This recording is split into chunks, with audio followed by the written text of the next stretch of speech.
Hey, how's it going? It is Peter Day here with Optimize to Convert. This is a quick video on testing offers. I see a mistake a lot of people make, which is, okay, they test a bad offer for too long. So what I mean by that is when you're testing an offer on any traffic source like Facebook or native or push traffic and whatever it is, even if it's AdWords or Bing search, you have to have some kind of threshold for immediately identifying if the offer is good, terrible, or promising.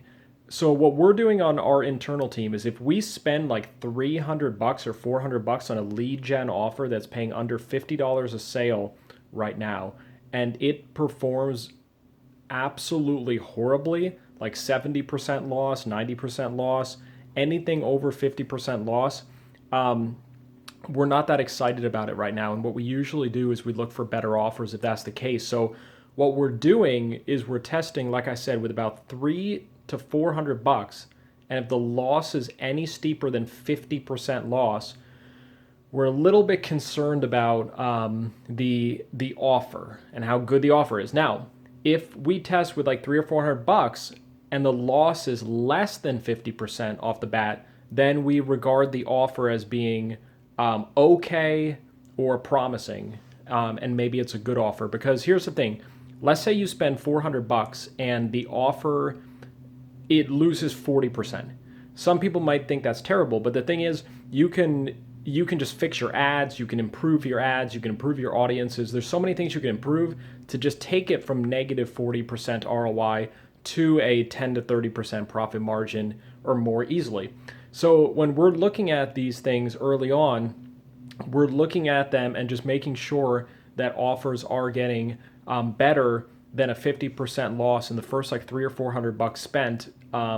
Right now, that's kind of our method if they are a lead generation offer that is paying under $50. Now, if you're doing something higher ticket, if you're trying to sell something for $200 to $300 and you're trying to do a higher ticket thing, you can't spend $300 and say if it's a good or bad offer. For example, we were promoting, we actually never promoted it, but we were about to promote a solar powered generator. And the solar power generator was going to pay a $2,000 commission. But the reason why we didn't accept the offer was because we would have had to spend so much money on testing. The solar generator paid $2,000 commission. So imagine how much we would have had to spend to test it. We would have had to spend like $10,000. Then maybe we would have gotten like 5 sales and we would have lost $5,000. Then maybe we would have refined it. So the higher price point it is, the more you probably need to test it, just because let's say the solar power generator was a $2,000 commission. So let's just pretend that we spent $4,000 and got 1 sale. It's like, it's just hard to say if it's a good or bad offer because you spent $4,000, made $2,000 back, and all you would need is 1 or 2 more sales, and you could have spent $4,000 to make $6,000 back or something. So for our metrics, we are looking for lead gen offers.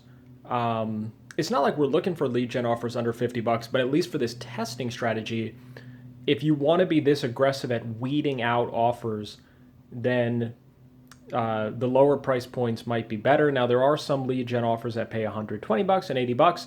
All that means is you're going to have to spend maybe $500 to $700 to figure out if it's a reasonably good offer or not. Now, like I said at the beginning of the video, we like to test offers and immediately try to categorize them into 1 of 3 categories: good offer, terrible offer, or has potential.